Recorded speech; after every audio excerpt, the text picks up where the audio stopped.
Hi, my name is Achim Schlöffel, InnerSpace Explorers, and today I want to discuss lines with you. Generally, there's three different sizes of lines. In the United States, you have number 18, 24, and 36. In European measurements, that's 1.5 millimeters, 2 millimeters, and 2.5 millimeters. So 1.5 millimeter is extremely thin, and it's also called exploration line, so you can put it on a big reel and you can get a lot of line on the reel. So if you just want to make distance, that's the right stuff. Number 24 is the standard cave line. This is usually what you have when you buy a reel or a spool. That's the stuff that's on it. And then there's the real thick stuff, which is 2.5 up to 3 millimeters, which we sometimes use for cave, for wreck diving, as we have much more sharp edges and sharp metal, and it's a little bit more durable.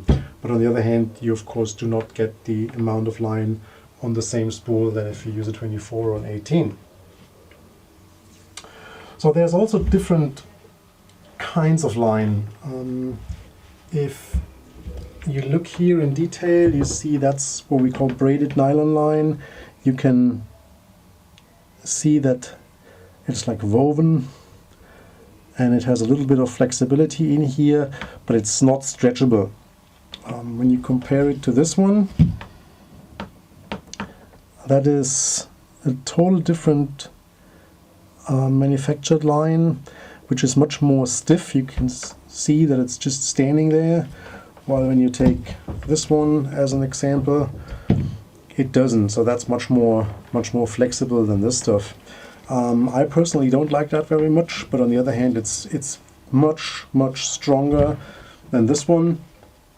So you can again use thinner line and get much more line on the same spool.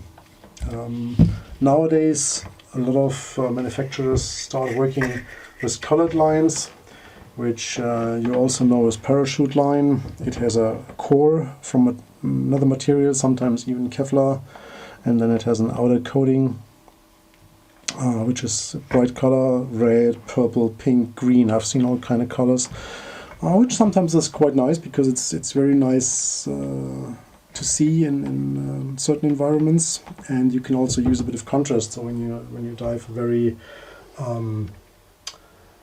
very white cave with white stone walls, you can use a little bit of a darker line. And if you dive a very dark cave, you can, for example, use line that is white or otherwise light colored. All right. When we talk about line, we obviously want to talk about knots, and most divers have no clue about how to do a proper knot. So let me show you the most common ones that we use in diving, and therefore I just use a little bit of bigger line so it's easier for you to see. Alright, the first knot is the Bowline knot, which is kind of the standard when you want to attach line to a pole or to the eye of a bolt snap or whatever, and it goes like this. You take the line in two hands, and with your right hand you form an eye, and then you hold that eye, and the loose end goes through this eye, goes through this eye, goes behind the main line, and goes back into this eye. And now when you close it, this is what it looks like, and that's a bowline.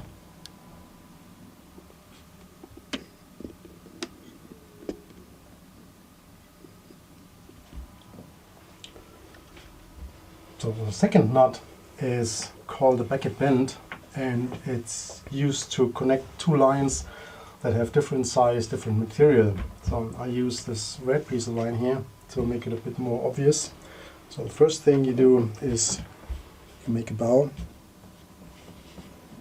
and then this comes through the bow from underneath, goes once around, and then does not go back in here, which would actually form a crown knot, but goes underneath its own line, and now you have a Beckett bend.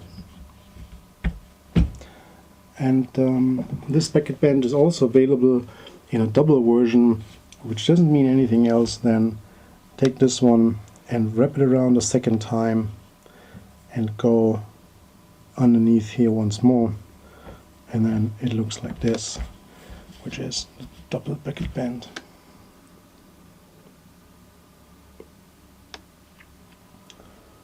Alright, so I just mentioned the crown knot, or the cross knot as it is called sometimes, which you use to connect two identical lines. Let's melt this one down once more, the opposite end. Alright, so this crown knot is used to connect two identical lines, and it's also in former times it was also called a theft knot, and the reason is that this is what somebody that goes to sea would do to close something like his duffel bag, and it goes like this. And as you can see, those lines are parallel. All right.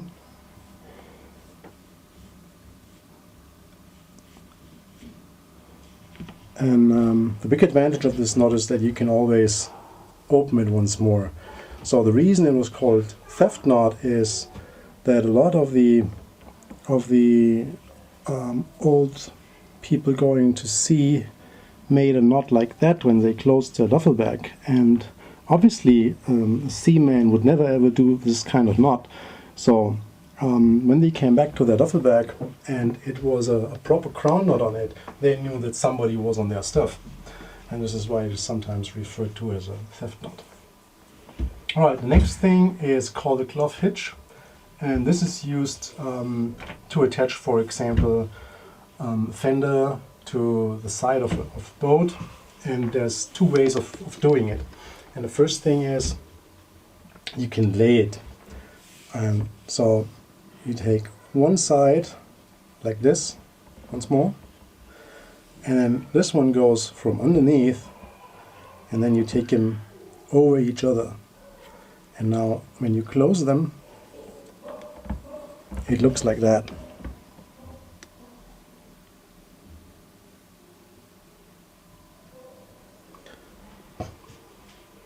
So when you think about the gunwale of a boat, that would go up, and here you would have your fender, and you can see I can pull here. It's actually pretty stable, and you could do two half hitches to secure it, which I'll show you in a minute.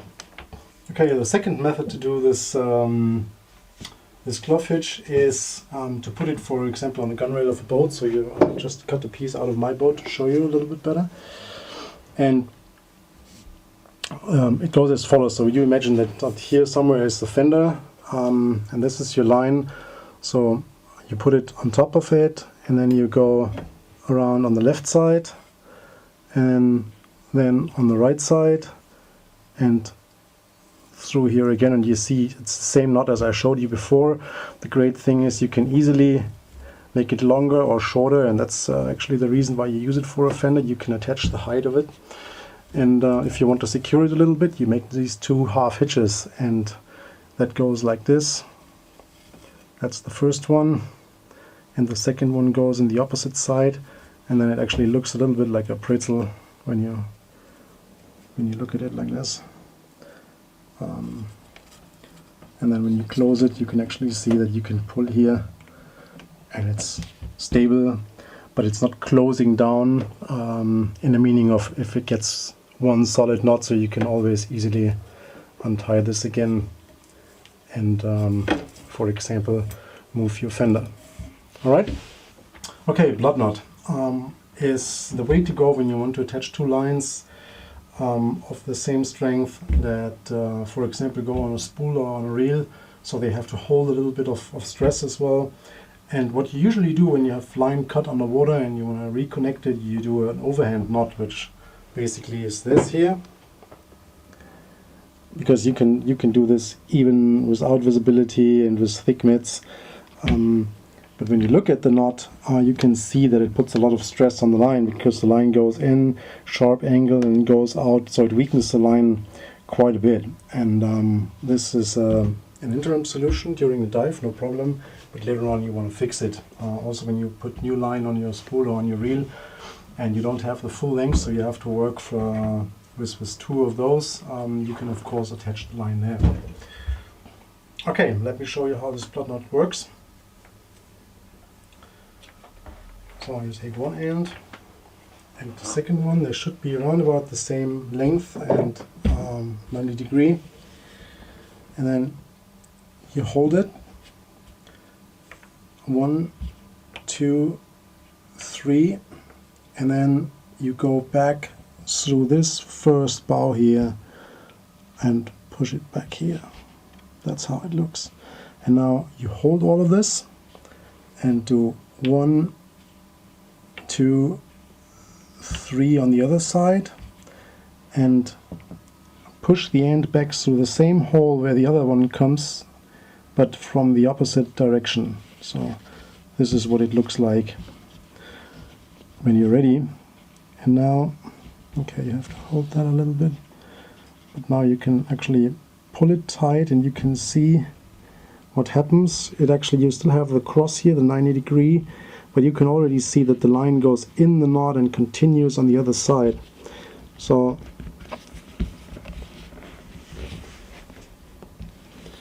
alright, so now you can see that the line just goes through in one straight line, and you can cut those off here.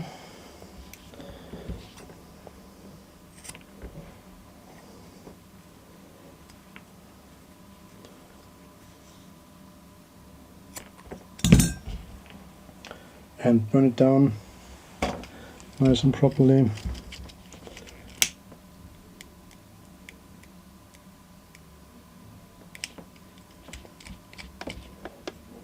And same thing on the other side.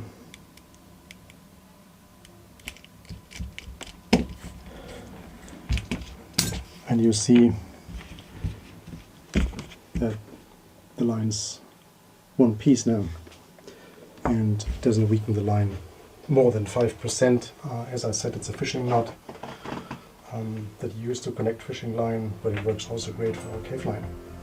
Alright, that's it so far. Hope you enjoyed it. See you next time.